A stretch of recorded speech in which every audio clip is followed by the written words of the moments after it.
ঝগড়া হলে আমার স্ত্রী অন্য ছেলের সাথে প্রেম করে। বিষয়টা বুঝতে পারি বিয়ের 1 সপ্তাহ পর। সেদিন সকালে স্ত্রী স্নান করার পর আয়নার সামনে দাঁড়িয়ে রংঢং করে আমার দৃষ্টি আকর্ষণের চেষ্টা চালাতে লাগল।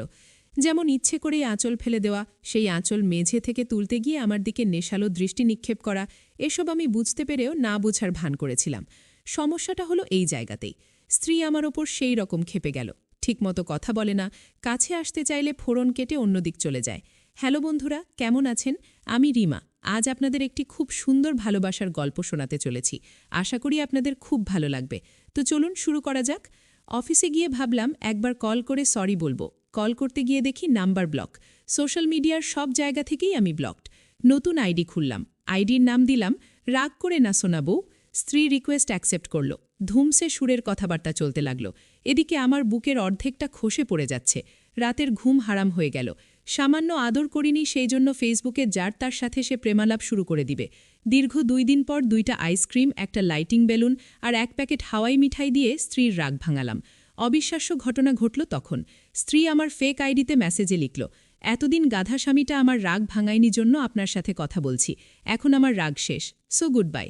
এটা লিখে ব্লক করে দিল। এমন ঘটনায় আমি হতভম্ব। এ কেমন মেয়ে? স্বামীর সাথে রাগ করে থাকলে অন্য কারো সাথে কথা বলে সেই রাগ প্রশমন করে?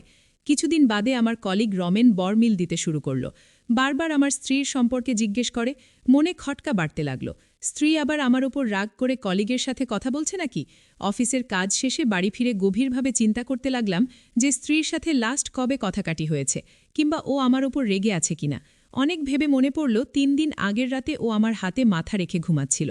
হাত ঝিমঝিম শুরু হয়েছিল, সেই জন্য ওকে বালিশে মাথা রাখতে বলেছিলাম। অভিমানের সূত্রপাত বোধহয় এখান থেকেই শুরু। সেই রাতেই রাস্তায় দীর্ঘক্ষণ খুঁজে ঝালমুড়ি, ফুসকা, আচার আর লাল রঙের লিপস্টিক কিনে দিয়ে স্ত্রীর অভিমান ভাঙালাম।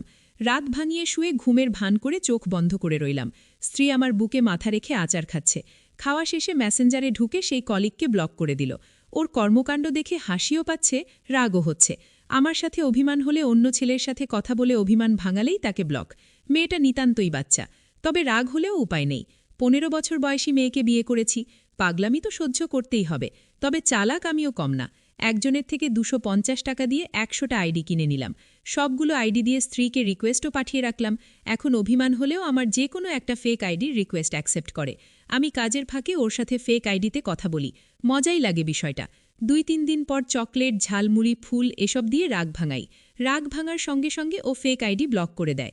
এই কয়দিনে 50টা আইডি ও ব্লক করে দিয়েছে। আবার আইডি কিনতে হবে।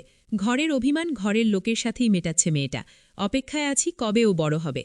তো বন্ধুরা, গল্পটা কেমন লাগলো কমেন্টে জানাবেন। আজকে বিদায় নিচ্ছি। দেখা হচ্ছে আবারও একটি সুন্দর গল্প নিয়ে।